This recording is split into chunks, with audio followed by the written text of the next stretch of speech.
what the absolute heck is going on? This is not my frag. This is not my emperor. Like, what is going on? How is this guy retreating so easily? And then episode 7 comes out. Who had the best performance in Invincible season 4? Let's talk about it. Hello, my name is Joseph and welcome to the Chill Out Zone. And today we are going to be talking about the top 5 best performance in Invincible season 4. So let's go. In 5th place, I'm going to give it to Alan the Alien.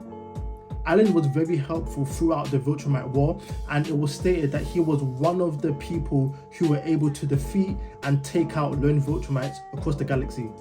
Now, don't get me wrong, he was mainly on babysitting duty. This guy was literally seen with Tech Jacket a lot of the time, and honestly, he was one of the main reasons why Tech Jacket is probably still alive. As well as being one of the key fighters in the war, his most notable achievement would be taking out even more Viltrumites in the final battle with the help of Tech Jacket. Alan has always been a solid character in Invincible. This guy literally keeps on getting powerful and more powerful. I mean, that's literally like his thing, that's his gimmick, which obviously makes him even more important as the seasons goes on. We've even seen him hold his own against multiple Viltrumites at the same time. So honestly, this guy is low-key cooking and I'm here for it. 4th place, in my opinion, has to go to Space Racer. He was another instrumental player in the Viltrumite War. His weapon is so overpowered that I believe the writers had to downplay him, otherwise there wouldn't be any plot for the season. Every time you saw him, he was literally taking out 1 or 2 Viltrumites. He probably has one of the highest Viltrumite kill counts in the season. Other notable achievements that he did is that he helped destroy planet Viltrum, and he also turned the tide of the final battle. Also, if it wasn't for him, I'm pretty sure Alan would have died. I believe it was in episode 6 where Alan was up against 2 Viltrumites, and again, he was saving Tech Jacket, but of course she was useless, so she had to get Space Racer, and Alan was literally about to die, right? The Viltrumite did the 4-finger thing, and then it was literally Space Racer that came to save the day. He literally shot one of the Viltrumites and they were gone. In the final battle, it was Space Racer that brought the creatures, which were able to take out a few more Viltrumites, thus turning the tide of the final battle. So yeah, he was a huge help in the battle and definitely one of the key players in the season. In 3rd place, I'm actually going to give it to Mark. Now, I know he's the main character, but let's be real, he doesn't deserve to be first.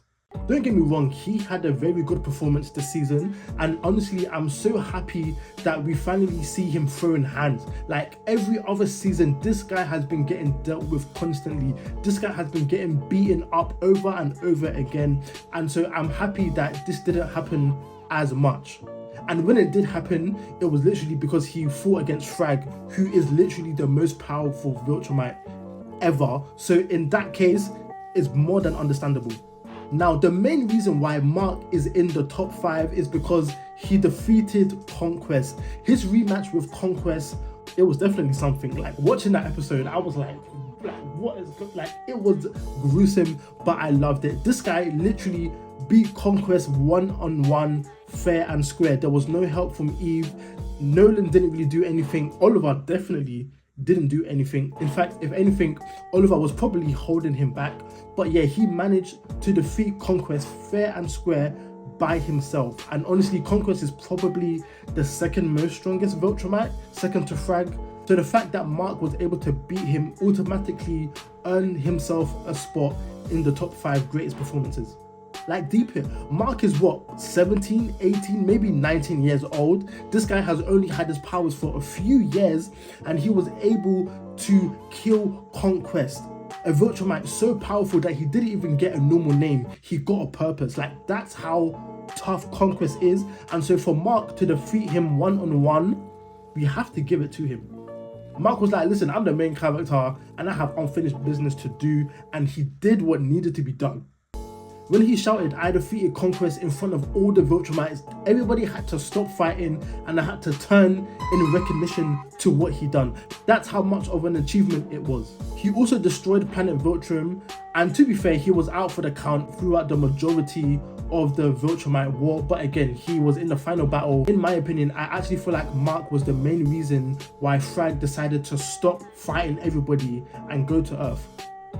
He saw Mark as a success. Like, the fact that somebody who was a child was able to help destroy the planet, and posed such a threat to the fact that he was able to kill one of Viltrum's strongest, that was probably one of the reasons why Frag decided to stop and go to Earth.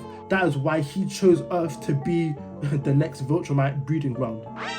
With that being said, my second place is actually going to go to Phadus. Now, Alan, Mark, Space Racer, they were all key components of the Viltrumite war, but it was Phadus that was literally leading everything. It was his strategy that helped the coalition win back all of the planets and kill all of the lone Viltrumites in the galaxy. Phadus was literally the man behind every battle. It was him that strategized all of the key players in the planet so that they had the victory that they had. And it doesn't stop there. Not only does Phadus have the brains, but he has the hands to back it up. Literally every time we see him fighting, he has the upper hand. This guy completely dealt with Brieg. This guy literally beat Nissa. This guy, like literally every Viltrumite that this guy fought, he essentially won or had the upper hand against. In fact, I'm pretty sure he literally just killed one Viltrumite just right off the bat.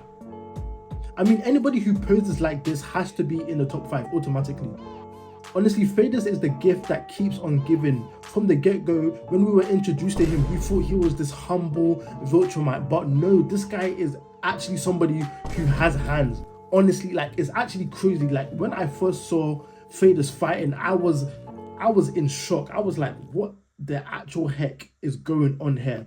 And then not only that, but even when this guy died, this guy still sent a message to Alan saying, look, I perfected the Scourge virus. Every Viltrumite needs to go. Release it at all costs. Forget about the humans. It doesn't matter. Every Viltrumite must be gone. Like, this guy was literally providing us with plot even after his death. Phadus literally had the highest Viltrumite kill count in all of history, and this guy didn't even want to stop there. This guy wanted every single Viltrumite in existence to be gone. And finally, in first place, we have no one other than Frag. My opinions of Frag has been such a roller coaster. In episode 5 and 6, I thought this guy was an absolute fraud. I wasn't happy with the way he was animated, and then him in episode 6 retreating so easily, I was like, what the absolute heck is going on? This is not my Frag. This is not my Emperor. Like, what is going on? How is this guy retreating so easily? And then episode 7 comes out. And then this guy showed everybody why he's the Emperor of Viltrum. Frag is literally what Gojo is to Jujutsu Kaisen, or what Madara is to Naruto Shippuden. This guy is the antagonist that stole the show. It shouldn't be called Invincible anymore. It should be called Frag, because what he did in episode 7 was absolutely sensational. I'm still recovering over what I saw. Like, he did things that I didn't even know it was possible for Viltrumites to do. Like, that's how deep it was. His fight with Nolan was absolutely diabolical. Nolan was the guy. He was one of my favorite characters until Frag came in the picture, and like, I'm speechless. I'm literally speechless. This guy single-handedly took out all of the heavy hitters in Invincible. He one-shotted Omni-Man. He one-shotted Phadus. He one-shotted Oliver. He took out Mark. Like, the only reason why Mark is still alive is because Frag had a change of heart. The only reason why our main character is still alive is because Frag was like, do you know what? Let me stop. Seeing what Frag did in episode 7 makes me wonder why he decided to retreat in episode 6. Like, if he joined the battle, he could have turned the tide of everything. Everything that happened in episode 7 wouldn't have happened. And then we have the final episode where he tells Mark, look, yo, we're here. Okay, if you touch us, the whole planet is gone. Frag had so much aura that he gave Mark PTSD. Bearing in mind that Mark has gotten beaten up by his father, by Conquest twice, what Frag did to Mark was nothing compared to the two.